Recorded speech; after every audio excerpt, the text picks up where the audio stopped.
Magandang umaga. Narito na ang pinakahuli sa lagay na ating panahon ngayong araw ng Martes, March 24, 2026.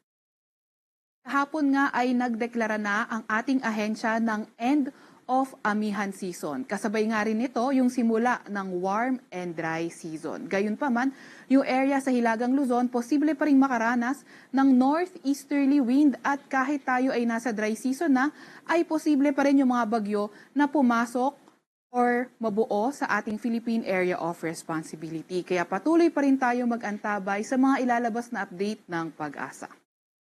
Narito naman ang ating pinakahuling satellite image kung saan ang easterlies o yung mainit na hangin galing karagatang Pasipiko ang nakakaapekto pa rin sa ating buong kapuluan.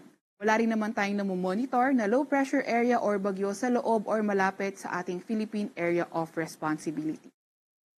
Para naman sa lagay ng panahon ngayong araw, inaasahan nga natin ang fair weather condition sa Metro Manila at sa may buong Luzon.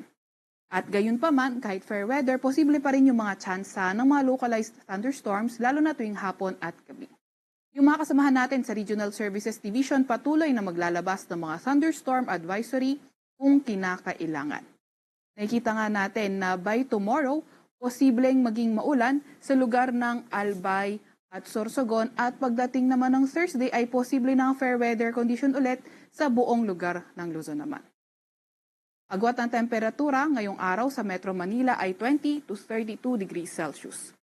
14 to 24 degrees Celsius sa may Baguio, 23 to 31 degrees Celsius sa may Lawag, 22 to 33 degrees Celsius sa may Tugigaraw, 20 to 30 degrees Celsius sa may Tagaytay at 22 to 32 degrees Celsius naman sa may Legazpi. Agwat ng temperatura ngayong araw sa Puerto Princesa at Calayan Islands ay 24 to 32 degrees Celsius. Para naman sa lagay ng panahon ngayong araw sa Visayas at Mindanao, inaasahan nga natin na magiging maulan sa may northern at eastern Samar. At sa nalalabing bahagi ng Visayas at Mindanao, partly cloudy to cloudy sky sa ating inaasahan at may mga tsansa ng mga localized thunderstorms. Nakita nga rin natin na bukas, posible pa rin maging maulan sa northern at eastern Samar. Pagdating ng Thursday naman ay posible maging maulan buong eastern Samar at sa mga pinakasilangang bahagi ng Mindanao at pagdating ng Biyernes, posible na ulit yung fair weather sa buong Visayas at Mindanao at may mga tsansa pa rin ito ng mga localized thunderstorms. Agwat ng temperatura ngayong araw sa Cebu at Iloilo ay 25 to 31 degrees Celsius.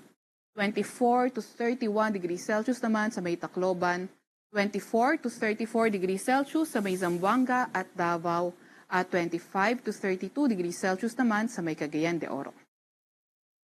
Update naman sa heat index kahapon.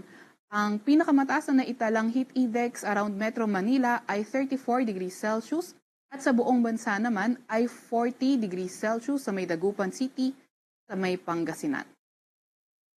Ngayong araw naman tinatayang pinakamataas na heat index sa Metro Manila ay 34 degrees Celsius at ang pinakamataas sa ating buong bansa ay 40 degrees Celsius sa may Dagupan City, Pangasinan. Iyan yung mga areas kung saan tayo may estasyon. Wala pa rin naman tayong nakataas na gale warning sa kahit anong dagat baybayin ng ating bansa. Sa Kalakang, Maynila, ang araw ay sisikat ng 5:58 ng umaga at lulubog ng 6:07 ng gabi. Huwag magpapahuli sa update ng Pag-asa. I-follow at i-like ang aming X at Facebook account, DOST-Pag-asa. Mag-subscribe sa aming YouTube channel, DOST-Pag-asa Weather Report. At para sa mas detalyadong impormasyon, bisitahin ang aming mga website, DOST or pag-asa.dost.gov.ph at panahon.gov.ph. At yan nga muna ang pinakahuli sa lagay na ating panahon. Mula sa Weather Forecasting Center ng Pag-asa, Veronica C. Torres, nag-ulat.